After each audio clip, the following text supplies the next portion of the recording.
Ang kwento ni Tomby.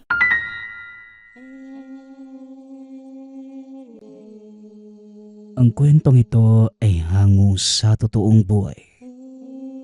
Mula ito sa isa nating tagapakinig. Karanasan ito ni Bully. Walang eksaktong taon. Probinsya ng Antique. Nang mga panahong ito, bata pa lamang si Bully. 12 taong gulang pa lamang na mga sandaling yon. Meron itong tinitingalang tao sa lugar. Isang mandirigma, si Milenyo, na palaging naaasahan ng mga tao sa oras na magkaroon ng problema, lalo na sa usaping aswang. Pagka-uwi sa tahanan mula sa paglalaro sa labas, nakita niya si Nanay Amelia. Balisa ang itsura nito. Nagsimula ang lahat ng iyon magmula nang dumating ang pamangking galing sa ibang bayan. Nakipaghiwalay bigla ang asawa ng dalaga, kaya sa kanya ito umuwi. Wala naman ibang matatakbuhan. Ayos lang sana ang pakiusap nitong pagtira. Ngunit ng mga panahong yun, buntis ang dalaga. Mahirap ang sitwasyon kapag may buntis na kasama. Ang lugar ay binabalik-balikan ng mga aswang dahil doon. Ilang beses na ding may nakaengkwentro maging ang asawa ni Nanay Amelia, na si Tatay Manding. Manding, paano kung makiusap tayo kay Milenyo? Nasa kanila muna manuluyan si Luna. Papayag naman siguro yun, lalo na kapag nalaman niya na buntis ito. Kilala mo naman yung binatang yon. Masisigurado yung kapakanan ng kahit sinong nagdadalang tao, lalo na sa panahon ngayon. Isa pa, siya lang naman ang may sapat na panlaban sa mga aswang. Wika ni Nanay Amelia. Naiintindihan ko ang punto mo, Amelia. Kaya lang, masyadong perwisyo kung sa tahanan ni Milenyo tutuloy si Luna. Alam mo naman ang taong yon ayaw ng sagabal. Ganito na lang. Pupuntahan natin yung binata na yon at hihingi ng pangontra. Sa gayon, magiging ligtas pa rin yung pamangkin mo. Tugon ni Tatay Manding. Naisip ko na nga yan, Manding. Hindi ako kampante sa ganyan. Dahil yung kapitbahay nga natin, na meron ng pangontra, nabiktima pa rin. Saka kung dito sa tahanan natin si Luna, at kapag may aswang na magtatangka, hindi mo na rin maitataboy. Dahil sugatan ka, namamagapay ang binti mo. Muling wika ni Nanay Amelia. Napabuntong hininga naman si Luna. Sa katunayan, tumutulong sa pagtaboy ng namataang aswang sa lugar si Tatay Manding noong nakaraang buwan. Kaso sa kasamaang palad, aksidenteng tumama sa bakal ang binti na naging dahilan na magkaroon ng malubhang sugat. Walang sapat na gamot at hindi nakabalik sa sentro para magpaturok ng anti-tetano. Pinagtsatsagaan na lamang ang mga halamang gamot. O sige, subukan mong pakiusapan si Milenyo. Kung hindi papayag, humingi ka na lang ng pangontra at sisikapin kong protektahan kayo rito sa bahay. Wika ni Tatay Manding. Sa kabilang banda naman tahimik na nakikinig si Luna sa usapan. Hindi maiwasang mahiya dahil naging problema ang kalagayan sa buhay ng tiyahin. Napabuntong hininga na lamang habang hinahagod ang umbok na tiyan. Ate, pasensya ka na kung ganito yung sitwasyon na naabutan mo ha. Huwag bumamasama inyong napag-uusapan ni na tatay at nanay. Sadyang naghahanap lang ng solusyon para maging ligtas ka at yung magiging anak mo. Sa panahon kasi ngayon, Mahirap kapag may kasamang buntis. Naglipa na yung mga aswang eh. Pero huwag kang mag-alala ate, dahil may magiting na namumuksa sa lugar na ito. Wika ni Bully. Nag-iisang anak ni Nanay Amelia at Tatay Manding. Tumango na lamang si Luna. Lumapit sa mesa para mananghalian. Pagsapit naman ng hapon, sinadya ni Nanay Amelia si Milenyo upang humingi ng tulong. Naghintay ng ilang oras dahil may nilakad ang binata.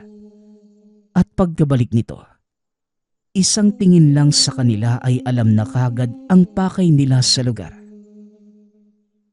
Alam naman ninyo ang kalagayan ng lugar natin sa panahon ngayon eh. Tapos nagpapatuloy kayo ng buntis. Aling Amelia, seryosong problema ang pinapasok mo sa inyong tahanan. Wika ni Milenyo. Milenyo, wala nang ibang mapupuntahan ng pamangking ko. Sa makabilang buhay na yung mga magulang at ako na lamang ang natitirang kaanak. Alangan naman na itataboy ko. Kawawa naman yung pamangkin ko at magiging anak niya. Tugon ni Nanay Amelia. Mang Milenyo, pumayag na po kayo. Alam ko naman na hindi nyo hihindian yung ganitong sitwasyon eh. Isa pa, sasamahan ko si Ate Luna kung sakaling papayag kayo. Ako na yung bahala sa lahat ng gawaing bahay. Pangako po yan. Sabat ni Bully. Kakarating lamang ng bata at pawisan pa mula sa pagtakbo. Ikaw naman Bully. Itong anak mo Aling Amelia napakakulit. Sumadyayan dito sa bahay noong nakaraang araw eh. Kinuha yung sagrado kong kampilan. Ginamit ba naman na panguha ng bayabas? Hindi lang yon, pati yung tanim kong mga halamang gamot sa likod. Tinabas at pinakain sa alaga niyong kambing. Wika ni Milenyo. Nagpipigil ng galit habang isinasalaysay ang ginawa ni Bully. Napaiwas na lamang ng tingin ang binata sa takot nang makita ang reaksyon ng ina. Ikaw Bully, yari ka sa akin sa bahay mamaya ha. Hindi ka na nahiya kay Milenyo. Pasensya na lang ha, Milenyo. Alam kong pasaway talaga tong anak ko eh. Wika ni Nanay Amelia. O siya, balik tayo sa problema. Kung talagang mapilit kayo, papayag ako pero wag isama ang batang yan. Patong-patong na yung iisipin ko eh. Wag mo nang idagdag yung anak mong si Bully. Napakakulit pa naman yan. Maraming salamat sa pagpayag, Milenyo ha. Oo, hindi ko na isasama si Bully. Si Luna na lang. Wika ni Nanay Amelia. Pagkatapos ng usapan, umuwi na sila para maihanda ang mga gamit ni Luna. Ngayong gabi sa tahanan ni Milenyo ito matutulog upang masigurado ang kaligtasan ng dalaga. Sasamahan ito ni Nanay Amelia para hindi mailang ang pamangkin. Mabuti naman at pumayag si Milenyo. Sa ganong paraan mapapanatag ang kalooban natin. Masanay ka na rin muna Luna. Isang buwan na lamang din naman ang hihintayin at lalabas na ang bata sa iyong sinapupunan. 8 buwan na yan ano? Tanong ni Tatay Manding.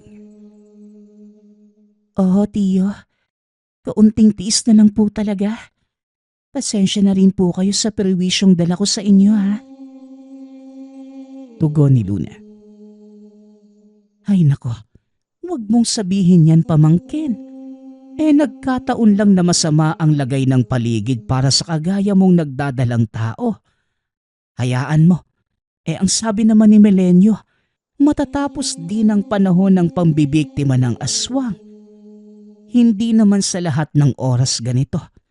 May nakatakdang araw lang talaga ang paghahasik ng mga yan. Tiis-tiis na lang muna talaga tayo ha.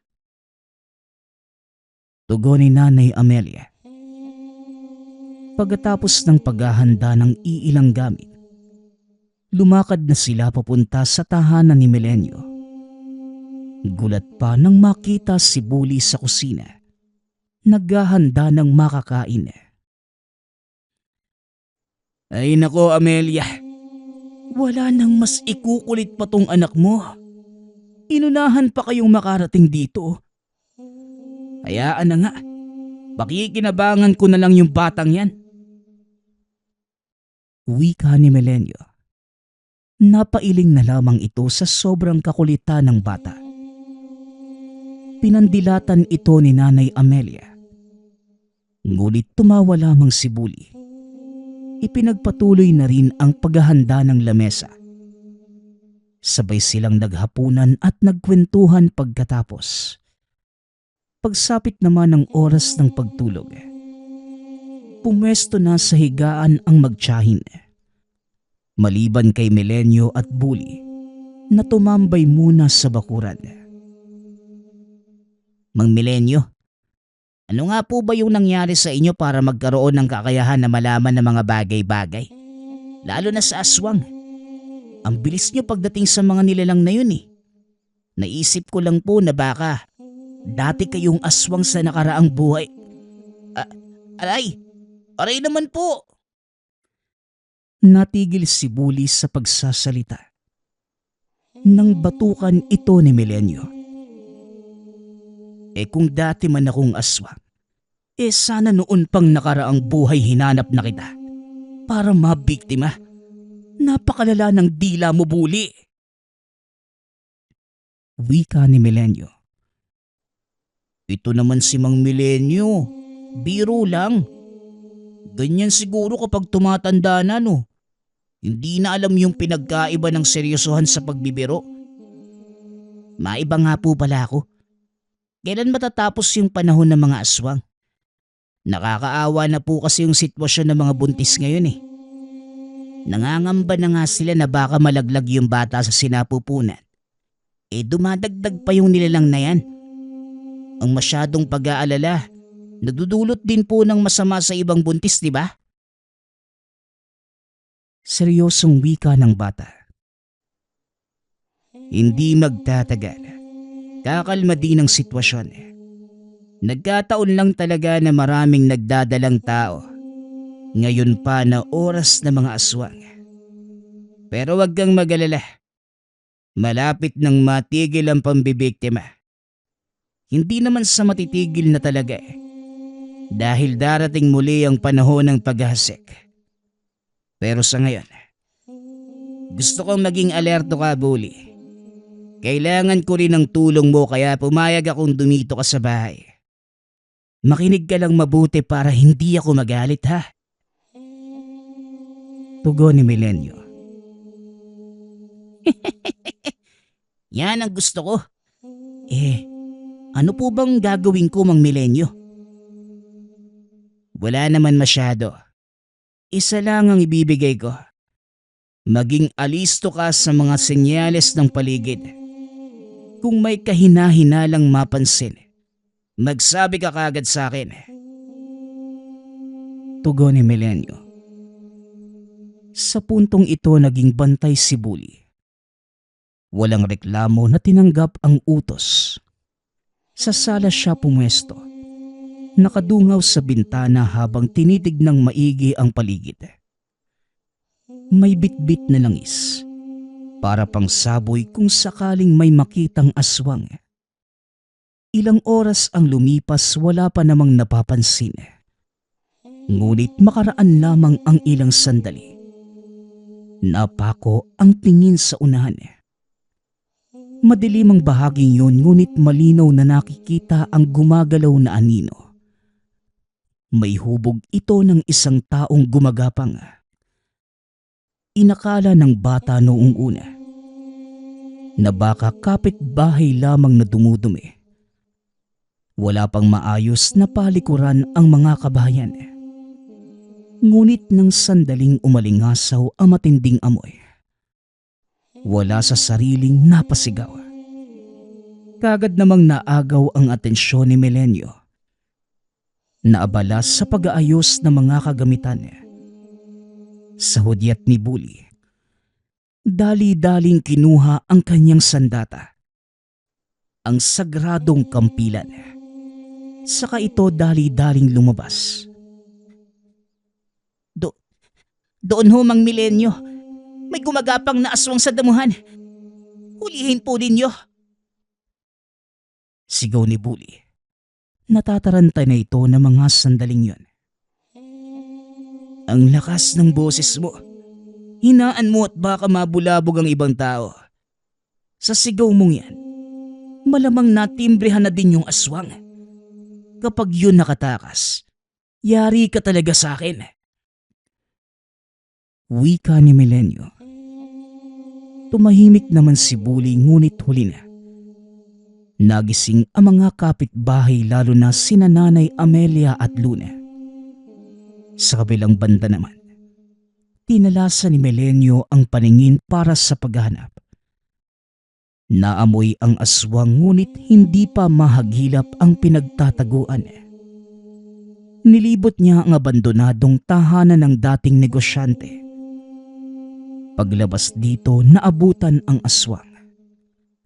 Kagad nitong sinunggaban ngunit madaling nakabawi. Otomatikong kumilos ang kamay. Sabay wasiwas ng kampilan. Napapikit na lamang ang binata sa pagtilamsik ng dugo. Pagbagsak nito ay dali-dali muling sinaksak hanggang sa tuluyang binawian ng buhay. Nakapamewang pang tinitiga ni Melenyo ang nakahandusay na nilalang. Napabuntong hininga na lamang siya. Naghanap ng mapaglalagian ito. Pagkatapos ay dinala sa pagmamay-aring lote, kung saan naging hantungan ng pinaslang na mga nilalang. Nang may ayos ang bangkay, umuwi na ito para tawagin muli si Bully. Magpapatulong sa paggawa ng hukay. Wala naman itong reklamo. Marami nga lang mga katanungan na mga sandaling yon. Mang Milenyo, akala ko hindi nyo nabubuksan ng lupang to. Saradong-sarado kasi tapos binakuran pa. Siya nga po pala, ang daming bakas ng hukay. Dito nyo po ba inililibing lahat ng aswang na napapatay nyo? Tanong ni Bully. Sa puntong ito, naghahanda na sila sa pag-uwi. Wag nang maraming tanong. Bitbitin mo na ang kagamitan na makabalik na tayo. Yung nanay at pinsan mo lang ang naiwan doon. Tugon ni Melenyo. Nahalata naman ng bata na tipid ito sa pagsasalita. Kaya hindi na ito nangulit pa. Pagsapit naman ng umaga, nagpaalam na sina Nanay Amelia na uuwi. Ang usapan ay sa gabi lamang manunuluyan. Nagpaiwan si Bully sa tahanan ni Melenyo. Natuwa na rin ang binata dahil may nauutusan. Hindi naman naging iba ang pakikitungo ng pamilya ni Bully kay Melenyo. Malayo nila itong kamag-anak. Ngunit naging malapit pa rin sa isa't isa. May mga pagkakataon lang na merong hindi pagkakaunawaan. Ngunit nasusolusyonan naman kagad. Parang mag-ama lamang din ang turingan. Sa paglipas ng mga araw, ganon pa rin ang sitwasyon. Kapag gabi sa tahanan ni Melenyo natutulog, uuwi rin naman kagad pagsapit naman ng umaga. Walang nagpaparamdam na aswang na mga sandaling yun. Kaya naging maayos ang takbo ng lahat. Nakahinga rin kahit papano. Nabawasan ang mga isipin. Ngunit pagdating ng araw muling naghasik ang nilalang. Mang Milenyo, narinig niyo na po ba yung nangyari sa anak ni Aling Belen? Sinunggaban ng aswang doon sa daan kagabi. 10 oras na kasi siya umuwi galing sa trabaho. Nagkataon na nadaanan ng nilalang. Ayun, dinala sa paggamutan ni Mang Doming. Mabuti na agapan din kagad eh. Wika ni Bully. Yun nga ang narinig ko mula sa kapitbahay. Ang kaso, hindi nasaklolohan dahil wala namang kabahayan sa daang yun. Pero mabuti na lang kinaawaan pa ng may kapal. Hindi napuruhang kaya nakalakad papupunta sa unahan. Nakahingi ng tulong. Sino na naman kaya ang aswang na nagsimulang magasik dito sa atin? Wika ni Melenyo. Napabuntong hininga pa ito. Ang sabi ng mga tambay, may pinaghihinalaan sila kung sino. Noong araw kasi may nakita silang tao na pabalik-balik ng daan doon. Hindi nila kilala eh. Bagong salta. Maayos naman tignan kaso. Parang kakaiba. Tugon ni Bully. Kung ganon, bagong salta ang aswang na yon. Diyos mio, kumikilos na nga talaga sila. Naubusan siguro ng mabibiktima sa lugar na pinanggalingan, kaya dumayo rito. Bully, mag-usisa ka pa roon ha. Mangalap ka ng impormasyon para malaman natin kung paano haharapin ang sitwasyon. Mas mainam kung nasa lugar pa ang aswang. Malaki ang tsansang mauhuli natin kagad. Utos ni Melenyo. Napatango si Bully. Kagad ding kumilos para mag-usisa sa nangyari. Samantala, nag-isip ng paraan si Melenyo kung paano sasagutin ang kasalukuyang sitwasyon. Sa lugar nila, kapag may nabiktima, posibleng masundan pa lalo na't hindi napatay ng aswang ang unang biktima. Magpapalipas lamang ito ng ilang araw bago muling sumalakay roon. Sa ilang taong pagiging mamumuksa, kabisado na niya ang galawan ng mga nilalang. Habang hinihintay ang balita mula kay Bully, iginugol niya ang oras sa pagdarasal. Umupo ito sa harapan ng maliit na altar. Dali-daling inilagay sa harapan niya ang sagradong kampilan. Matapos yon, nilinis, hinasa at inihanda na niya ang gagamiting sandata. Ngunit nahirapan itong tanggalin ang dumikit na katas ng puno ng mangga.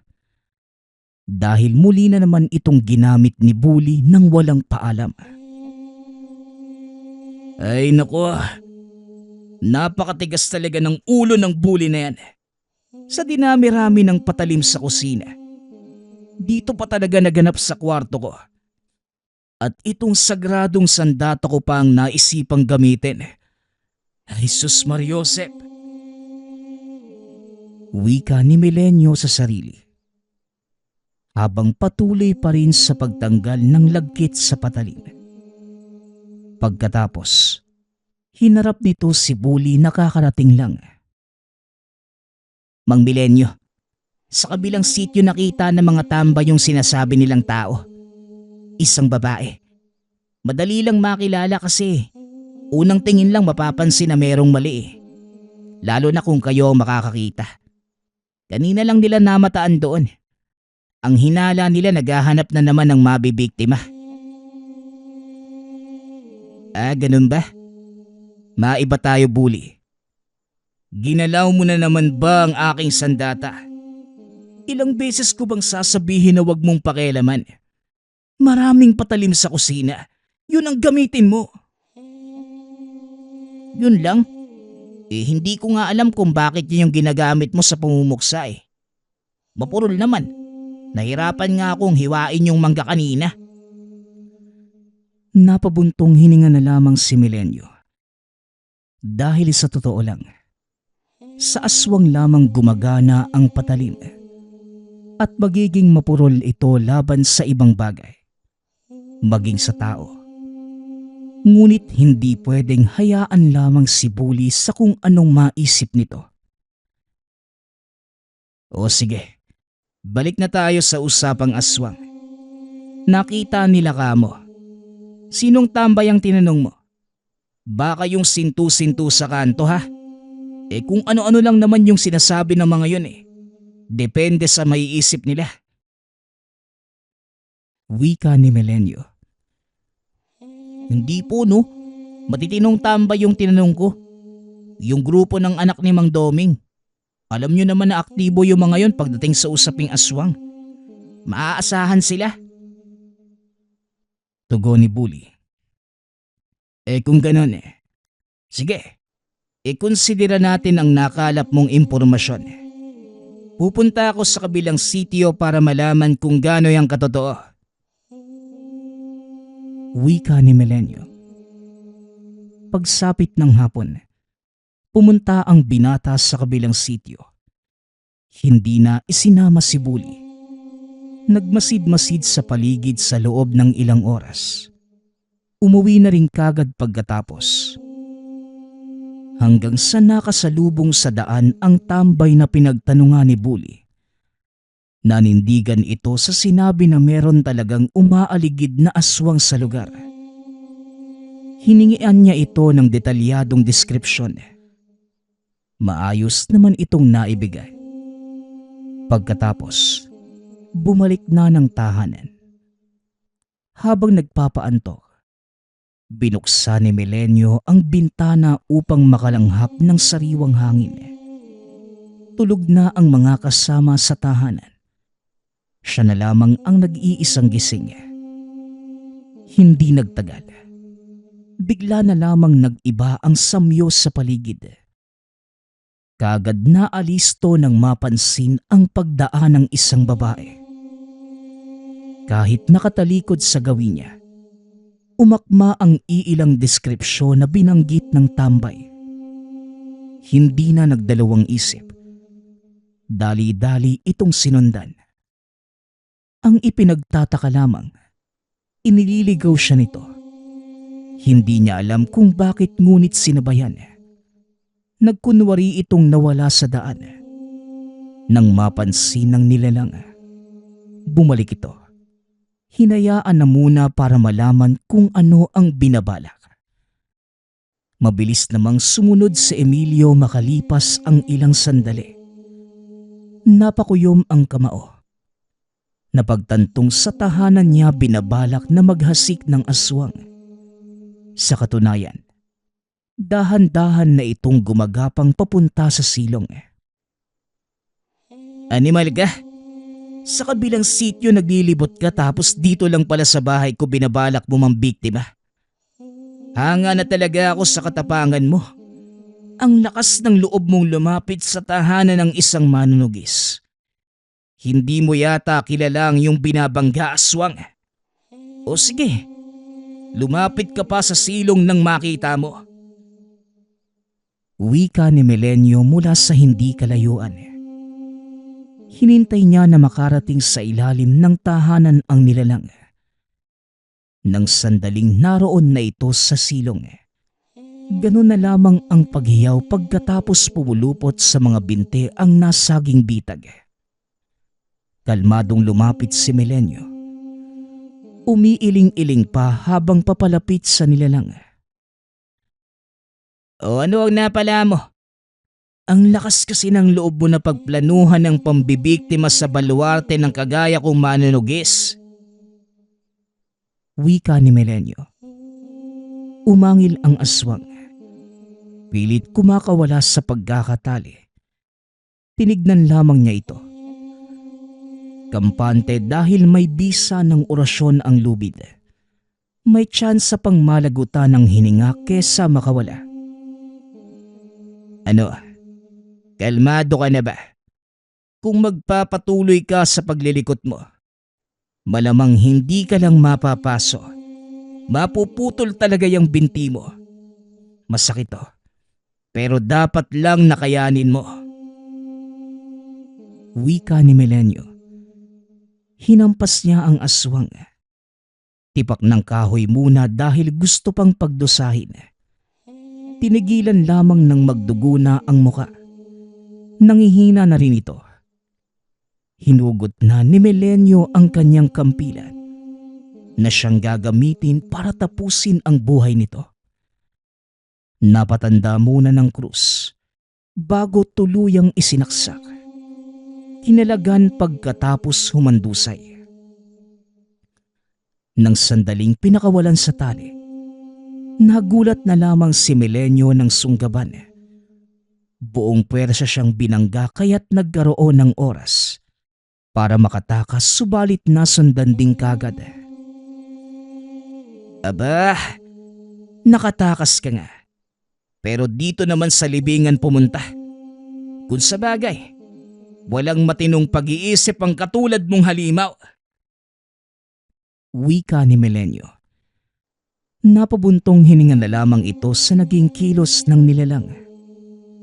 Sa bakanting lote na libingan ng pinuksang aswang ito nagpunta. Nakuha pang tumayo, ngunit hindi na makaakyat sa bakod.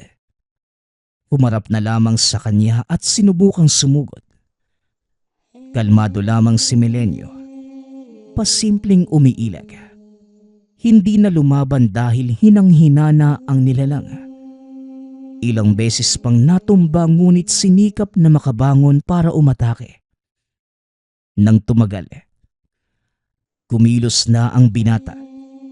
Sinaksak muli ang aswang hanggang sa hindi na makabangon. Napagapang na lamang ang nilalang. Hindi na rin nakahakbang paglipas ng ilang sandali. Sa dami ng natamong saksak na halos magkandalasog-lasog ang katawan, hindi na nito kinaya. Hindi pa natigilan si Melenyo. Gamit ang kanyang kampilan, pinugot niya ang ulo ng nilalang upang masiguradong malagutan na ito ng hininga. Ay nako, ito na naman tayo. Pagkatapos mapuksa maglilibing. Mga perwisyo talaga. Kaso ano bang magagawa ko? Hindi naman pwedeng hayaan na lang na nakatihaya to sa gilid. Wika ni Melenyo. Napabuntong hininga ito. Tahimik itong kumilos. Pagkatapos ng lahat umuwi na rin. Nagulat pa nang makita si Bully na pasilip-silip sa bintana. Tuwang-tuwa pagkakita sa kanya. Mang Melenyo, akala ko na paano na kayo. Nakita ko yung nangyari kanina dyan sa bakuran. Pero hindi na ako nangelam kasi aswang na yung kalaban mo eh. Baka madamay pa ako. Siya nga po pala. Nakatakas yun. Nahuli niyo po ba? Tanong ni Bully. Ano nga mo? Akala ko ba matapang ka? Bakit parang tunog duwag ka ngayon eh? Si nanay at pinsan mo, kumusta naman? Nagising ba sa ingay? Tugon ni Melenyo. Hindi naman po. Ang totoo, wala namang madidinig na ingay sa nangyari kanina. Napansin ko lang kasi hindi ako makatulog eh. Gusto kong lumabas para sana hanapin kayo. Kaso yung nakita ko, yung labanan nyo. Grabe. Ang angas niyo pong tignan kanina. Tugon ni Bully. Napangiti na lamang si Melenyo. Inutusan ang bata na magtimpla ng kape. Habang siya naman ay naglilinis ng katawan.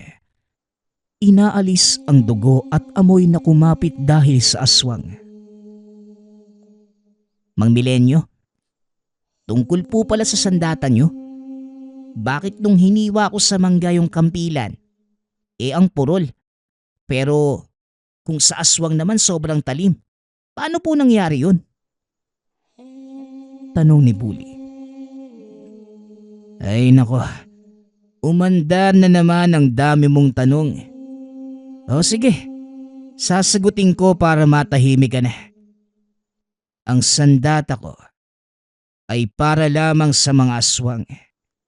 Hindi gagana ang kampilan sa mga bagay-bagay.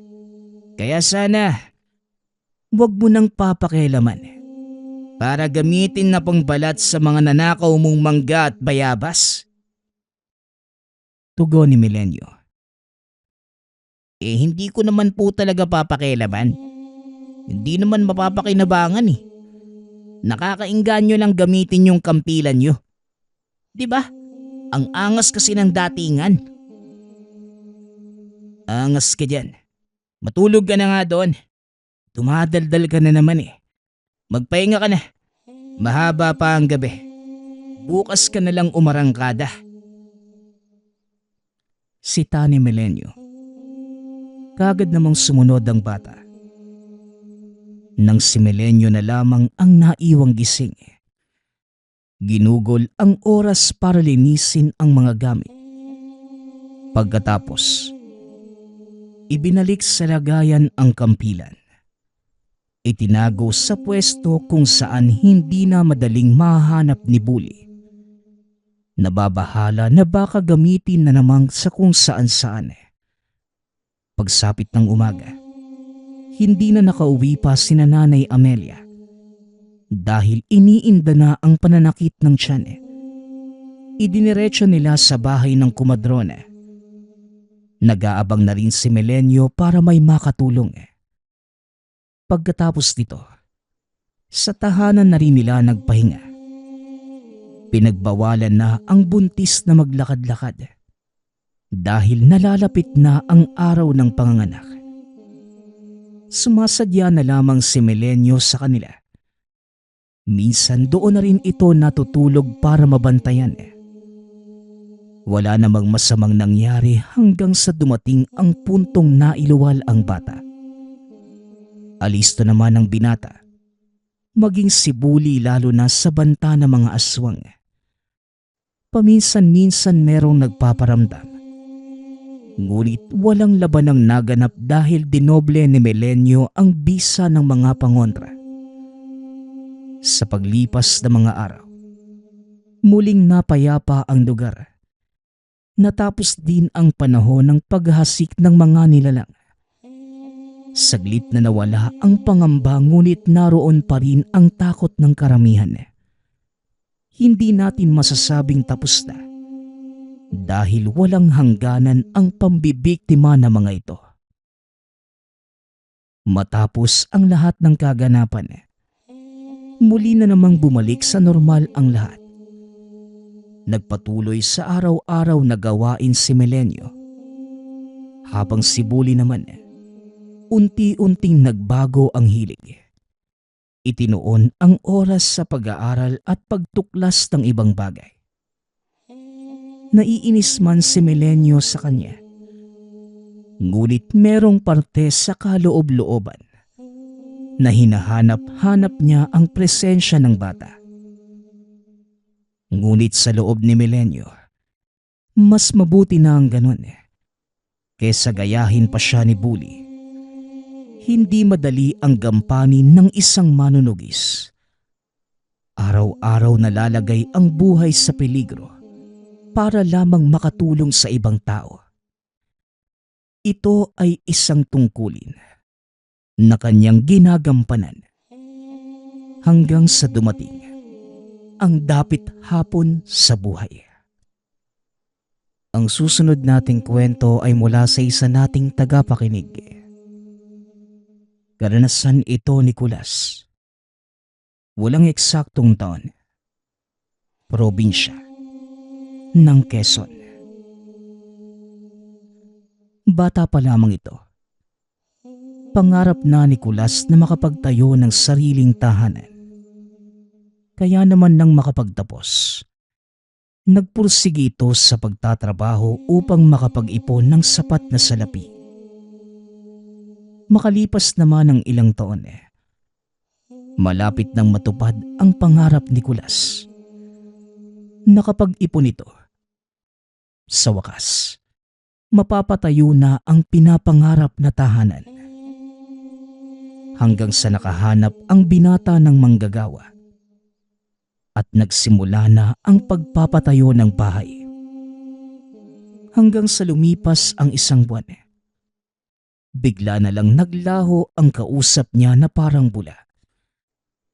Dahil medyo nag-aalangan siya sa mga ito nung una, hindi niya kagad binayaran ang kausap niya. Ngunit matapos ang 1 buwan ay binuo na ni Nicolas ang bayad. Upang bilisan nila ang pagtatrabaho, ngunit bigla na lang nawala. Kaya lang pala sila nagtrabaho ng 1 buwan. Dahil hinihintay lamang ng mga ito na mabuo ang bayad, tsaka sila nagtatago. Durog na durog ang puso ni Nicolas na mga sandaling yun nang malaman na niloko pala siya ng kausap. Kalahati lang ang itinayo ng mga ito at hindi pa maayos. Ilang araw na balot ng kalungkutan ang mundo ni Nicolas. Upang mabawasan ang hinanakit, naisip niya ang kasintahang si Josephine. Natulungan siyang tapusin ang nasimulan ng mga nanloko sa kanya.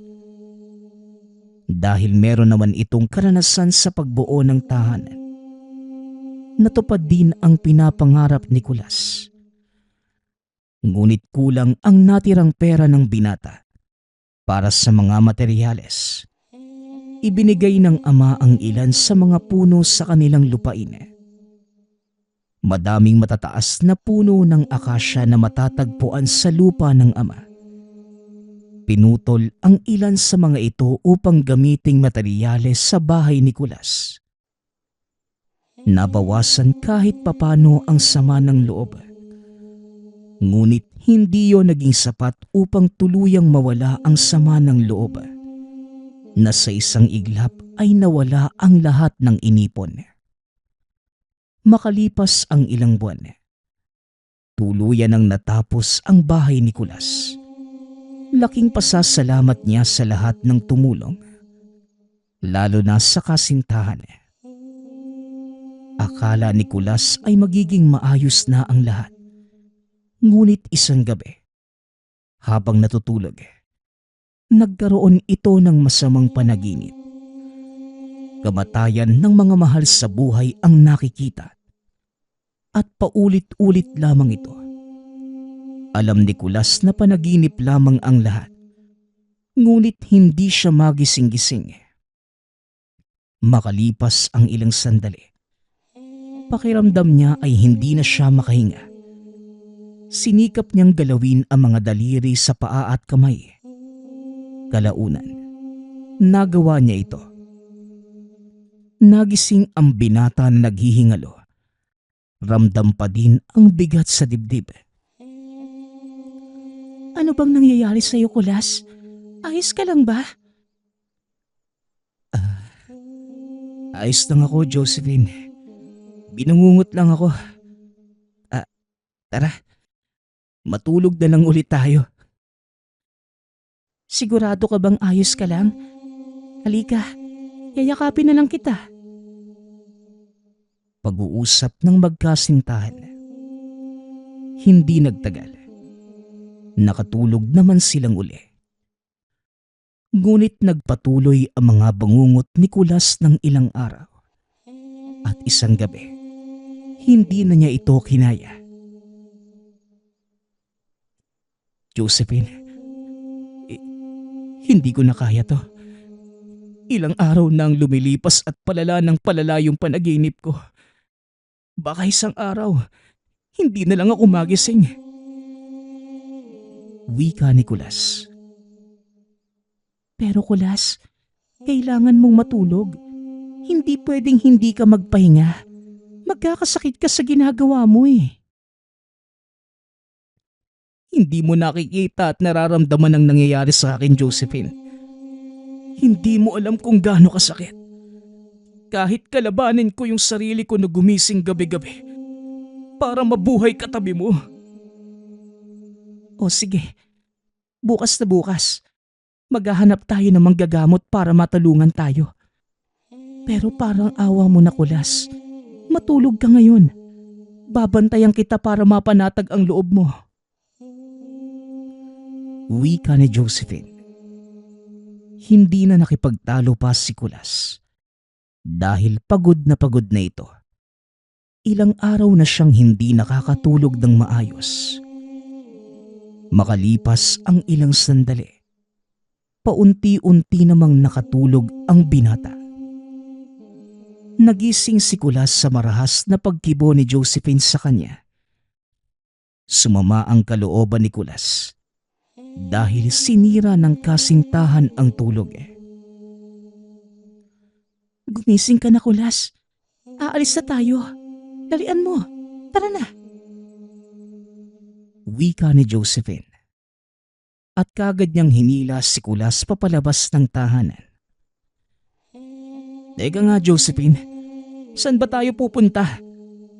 Madaling araw pa lang. Wala pang bukas na mga tindahan. Wika ni Kulas habang kinukusot-kusot pa ang mga mata. Nakaidlip ako paunti-unti. Tapos pagdilat ko, nakita ko siya, Kulas. Merong napakalaking babaeng nakupo sa dibdib mo. Nagkatitigang kami ng nilalang na yon. Hindi ko alam ang gagawin ko pero mas nangingibabaw ang pagmamahal ko sa'yo kesa sa takot. Kaya naman nilapitan ko ang nilalang na yon. Kahit na sobrang natatakot ako. Nung nagising ka, biglang nawala yung babae. Pagpapaliwanag ni Josephine at nakarating sila sa isang kubo. Tao ho. Tao ho. Nandito po ba si Tandang Carlos? Pagtawag ni Josephine at makalipas ang ilang minuto, bumukas ang pintuan. Anong may paglilingkod ko sa iyo, Iha? Madaling araw pala, nang gigising ka na ng natutulog. Wika ng matanda. Pasensya na ho. Hinahanap ko lang po yung matandang nagngangalang Carlos. Importante lang po. Kailangan po namin ng tulong niya. Dugo ni Josephine. Ay ako nga ang hinahanap mo, Iha. Hali kayo. Pumasok kayo sa muntikong tahanan. Dugo ni Mang Carlos. Pinapasok na ang dalawa. Pasensya na ho talaga sa abala, Mang Carlos. Maraming salamat po at kahit nakakaabala kami, tinanggap niyo po yung problema namin. Dediretsuhin ko na po kayo. Meron pong napakalaking babaeng umuupo sa dibdib ng kasintahan ko. Hindi po namin alam kung sino o ano yun pero yung siguro yung dahilan ng mga bangungot niya. Wika ni Josephine. Ganun ba, Iha? Nako, isang batibat. Mabuti at maaga kayong lumapit dito bago pa tuluyang namatay ang kasintahan mo. Marami nang namatay sa paghihigante ng bate-bate. 2 araw lang patay na ang biktima nito dahil sa bangungot. Pagpapaliwanag ni Mang Carlos, nagkatinginan pa ang magkasintahan. 2 araw lang ho. Parang mag-iisang linggo na akong binabangungot . Ang ibig sabihin nun, Iho, palabang ka. Hindi naman masamang elemento ang mga batibat. Pero kapag ginambala mo na sila, mapaghiganting nila lang sila. Malaki ang posibilidad na kaya ka inatake nito dahil meron kang ginawang kasalanan sa kanya. Kadalasan ang dahilan ay sinira mo siguro ang tahanan. Wala naman po kaming sinisira, Mang Carlos. Nagbuo pa nga po kami ng bahay . Matapos kaming lokohin ang kausap namin. Hulaan ko. Gawa sa kahoy ang bahay niyo, ano? Ay nako, sabi na nga ba, puno ang tahanan ng batibat. Malaki ang posibilidad na isa sa mga punong pinutol ninyo ay tahanan ng batibat. At dahil sinira nyo ang tahanang tinutulugan nila, hindi niya kayo hahayaang matulog din. Meron po bang solusyon dito, Mang Carlos? Aba syempre meron. Kailangan lang ay may manggigising sa biktima. O kaya naman ay magalaw ng biktima ang mga daliri nito sa paa o kamay. Pero yan ho yung ginagawa namin. Pero bumabalik pa rin po yung batibat. Kaya nga ho tumagal ng 1 linggo eh. Ganun ba? Isa lang ang ibig sabihin yan. Umalis na kayo sa bahay o magpatayo kayo ng bago. Hinding-hindi kayo lulubayan ng elementong yan. Habang gamit nyo sa tahanan nyo ang sinirang tahanan niya. Tugon ng albularyo. Nalungkot si Kulas sa narinig na solusyon. Hindi pa ito handang iwan ang pinaghirapan niya at pinapangarap na bahay, kaya naman nagtiis pa siya ng ilang araw. Ngunit araw-araw itong binabangungot at ginigising ang sarili. Habang tumatagal, nakikita na ang epekto ng kulang sa pahinga. Unti-unti nang nagbabago ang ugali at itsura ni Kulas. Namayat ito ng husto. Nangitim ang ilalim ng mga mata. Naging iritable na rin ito at madalas ayaw magpaistorbo. Hindi na rin siya nakapagtrabaho ng maayos.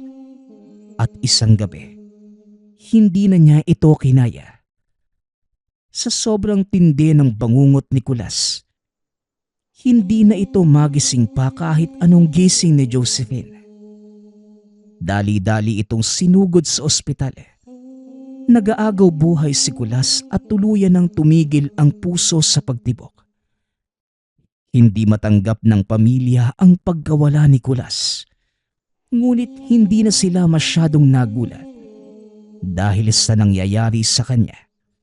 Hindi imposibleng hindi bumigay ang katawan niya. Nabalot ng kalungkutan ang silid. Ngunit nabigyan ng ikalawang pagkakataon si Kulas. Bigla na lamang itong nagising. Naigalaw ang mga daliri sa paa at kamay. Naidilat ang mga mata. Natuwa naman ang mga magulang nito, maging si Josephine. Malaki ang pasasalamat nila sa Diyos.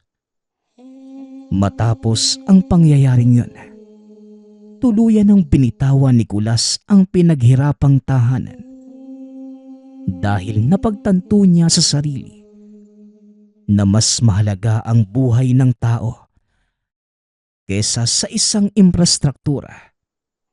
Sinasabi na lamang niya sa sarili na ang tahanan ay hindi bahay, kundi ang mga taong nasa paligid mo, ang mga mahal mo sa buhay. Nagpapasalamat nga pala ako sa lahat ng sumusuporta sa ating channel. Nawa ay patuloy niyong suportahan at pakinggan ang ating mga kwento. Hanggang sa muling pakikinig. Paalam.